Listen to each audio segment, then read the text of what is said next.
Hey everybody, it's a brand new year and it is time to recount the best movies that 2017 had to offer. I personally thought it was a really good year for movies.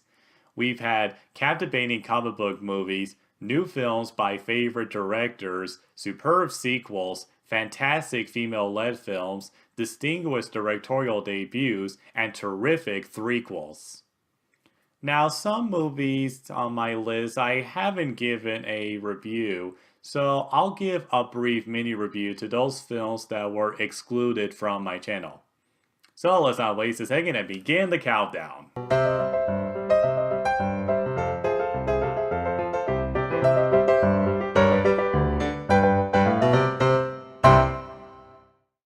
First off, for as much good movies we gotten last year, I honestly didn't think it was a great year for animated films.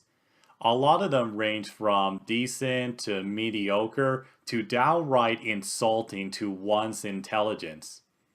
But luckily, Pixar blessed this year with another imaginative and emotional story. No, not that one. See. Coco presented a very creative representation of the Day of the Dead, while also giving a fun and beautiful story about family and keeping them in remembrance. As usual, the characters were very memorable and the animation was great. Much like Inside Out, there was one moment at the end that got me teary-eyed, and it just made me all the more grateful that Pixar can still give high-quality films. Unlike some other studios. Anyway, moving on.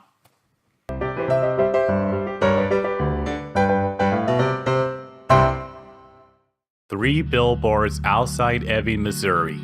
The story of a mother trying to get justice for her daughter's murder is delivered in a unique way by director Martin McDonagh in a whirlwind of black humor, chaotic turn of events, and flawed characters. It's a wildly unpredictable movie with strong performances from Frances McDormand, Woody Harrelson, and Sam Rockwell. But it was also surprisingly heartfelt at times when the characters show a gentle side to themselves and evolve respectively. Crazy but complex, this was another winner for 2017.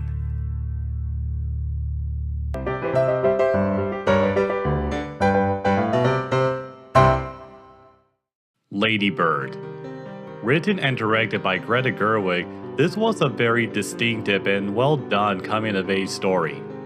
It follows the title character of Lady Bird, who goes to Catholic high school and has a complicated relationship with her mother. Saoirse Ronan gives a wonderful leading performance of a young lady who doesn't always make the best decisions, but she's not totally malicious. All the conflicts she goes through are pretty relatable. With a well-written script and characters that feel so real, Lady Bird was another triumph.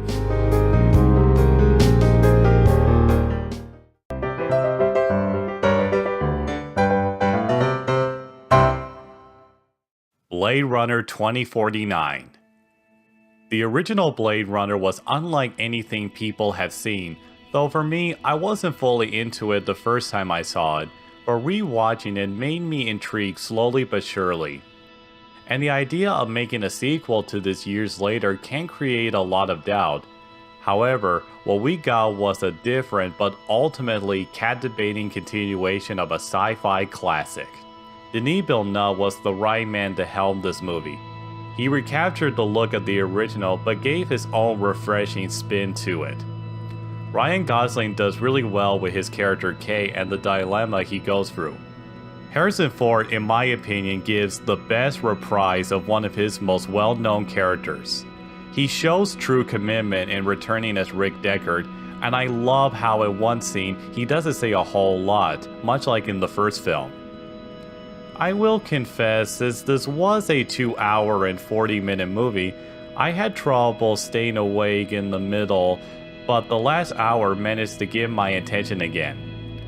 The build-up to Deckard's return was amazing, with the music and especially the atmosphere playing a huge part. Roger Deakins' cinematography is just jaw-dropping. He better get an Oscar for this because this movie has so many incredible visuals. Even if this was a box office failure, much like the first film, I hope more people would see for themselves what an unbelievable masterwork this was.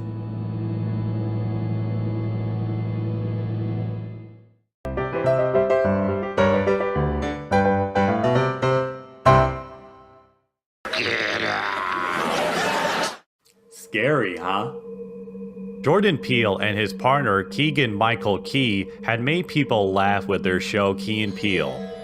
But now, Peele wanted to express his love for horror with his own horror film. Considered a cross between Guess Who's Coming to Dinner and The Stepford Wives, Get Out presented some interesting commentary on racism and liberalism. It doesn't rely on over-the-top jump scares, it just lets the creepy and uncomfortable tone grow as the movie goes on, and I love that. It's also very rewarding on rewatches since you can catch some hidden details that Peele planted. Creepy, thought-provoking, and occasionally funny, Get Out was a real blood-curdling thriller.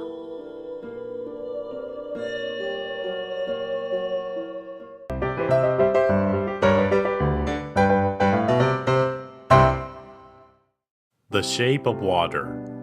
Directed by Guillermo del Toro, the film centers around a Beauty and the Beast type romance between a lonely cleaning woman and a fish monster. When I first saw the trailer, I was very enraptured by it, and I was very much looking forward to it. The whole look of the film with the production design and cinematography was amazing. It takes place during the Cold War, but the sets give the film a fairy tale quality to it. And that's what it is, a fairy tale with some adult themes, much like Pan's Labyrinth. Sally Hawkins was excellent in the lead role of Eliza, not saying anything but displaying a lot of emotion. And the supporting cast members also shine. Richard Jenkins, Octavia Spencer, Michael Stuhlbarg, and Michael Shannon. For such a bizarre setup, The Shape of Water was a beautiful, wonderful film done much in the style of classic cinema.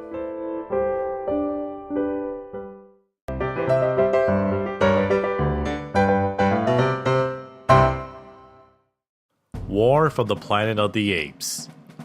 The prequel/reboot trilogy comes to a close in a fantastic way. The real war is between Caesar and his animal side as he struggles to decide the best move for his army to protect them. Once again, the effects were beyond incredible. This is some of the best CGI I've ever seen.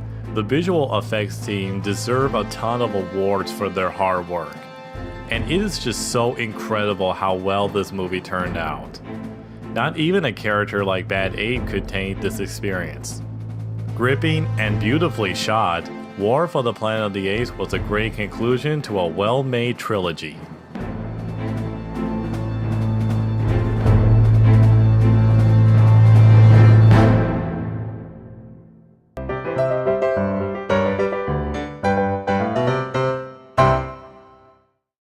Dunkirk. Christopher Nolan gives us another riveting film, this time centering around the story of British soldiers trapped on the beaches of Dunkirk and the unbelievable effort to rescue them from the enemy. It is very well structured, showing things from different perspectives, from the soldiers trying to escape on the mole, to civilians sailing in boats, to flyers taking down enemy planes. Plus, the IMAX cinematography was just astounding. You know, with a Nolan film, you're going to get a real spectacle, and it was just breathtaking. Now, some people would say the biggest problem is that the characters aren't that memorable and we don't get to know them that well. However, I'll reference 2001: A Space Odyssey. I don't think we got to know Dave and Frank that well, and yet it's still considered one of the greatest movies ever made. In my opinion, the point of it all is, you're supposed to put yourself in the character's place because it is an experience. And that's what it is overall. It's a very intense experience that puts you in a historical event during World War II.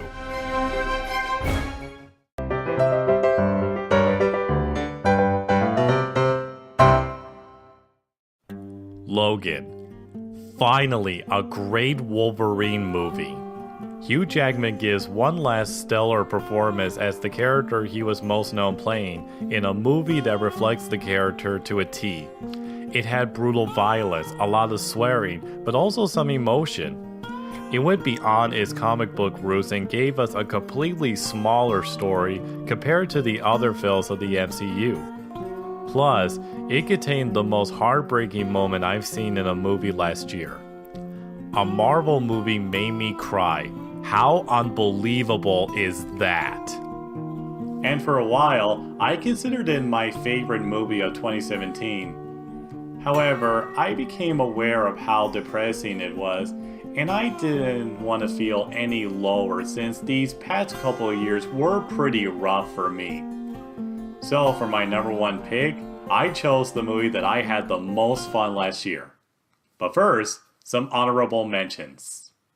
Wonder Woman. This film blows the other DCEU films out of the water with its consistent tone and career-defining performance by Gal Gadot. Thor Ragnarok. After a disappointing sequel, the God of Thunder strikes back with a hilarious and all-around entertaining entry in the MCU. Brigsby Bear. The basic story is about a man and his love for a show of the same name. Despite such an unusual setup, it's got a lot of heart and charm. Totally recommended for any lovers of pop culture. It. A well-made adaptation of a Stephen King classic with a great kid cast and a threatening clown antagonist. Call Me By Your Name. I'm not quite enthusiastic about this film due to its slow pace and length, but there's a lot of beauty in the story, the performances, and especially the songs by Sufjan Stevens. Mystery Alarm may be my favorite movie song of 2017. I, Tonya. The infamous ice skater's rise and fall is presented in a crazy and entertaining fashion. Phantom Thread. A mesmerizing film with exquisite details and one last performance by the great Daniel Day-Lewis. The Greatest Showman. Didn't like La La Land? Maybe you'll like this one. It's got strong numbers and singing, the cast is having a blast, plus with Hugh Jackman in the lead, you know you're in good hands. Star Wars The Last Jedi. A lot of people are split on the movie, but I admire it for its bold choices and opening new doors. Raw. A well-directed French horror film that uses cannibalism as a metaphor for female adulthood, not for the squeamish. And my number one favorite movie of 2017 is... Baby Driver. Brought to the big screen by one of my favorite directors, Edgar Wright. Almost every year, there is one movie that I highly look forward to, and when I finally see it, it exceeds my expectations and delivers a great experience. In 2015, that movie was Star Wars The Force Awakens. In 2016, it was La La Land, and in 2017, it's Baby Driver. And I think I have a frontrunner for this year. The film centers around Baby, a young man with tinnitus who uses his iPod to drown out the ringing with music, and it helps him become the best getaway driver. Director Edgar Wright took the concept of matching the beats of music to action from his other films and expands it to feature length here. The way the action is edited to match the rhythm of the soundtrack is just outstanding. When the first song kicked in, it reeled me in, and I was ready to enjoy the ride. I've seen the movie 4 times in theaters, and just like any Edgar Wright film, there were some juicy details from foreshadowing to lines being repeated. I think a great example of Edgar Wright's attention to detail in his films is the opening credits scene where Baby is walking to get coffee to the song Harlem Shuffle. The first time I saw it, I was really digging the song and how this scene resembled the scene in Shaun of the Dead where Shaun is walking to the shop, but he's completely oblivious of what's been going on these past few hours. But the more I watched the movie, the more I began to pick up some great details, like some of the lyrics of the song being displayed as graffiti, and the sound design of everyday sounds like cars honking and keypads beeping matching to the rhythm of the song. It's just very impressive. This movie never fails to keep me entertained with its fast pace and style. And to all the people I've annoyed for praising La La Land, you can thank Baby Driver for getting me to shut up about it. It is my new movie obsession. I love the action, I love the cast, and I love the soundtrack. It is just pure cinematic awesome sauce.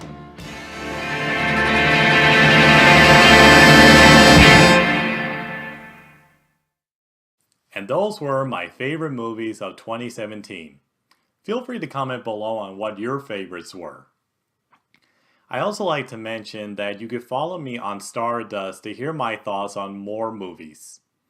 Catch me next time where I'll be discussing the worst movies I've seen last year. Take care now.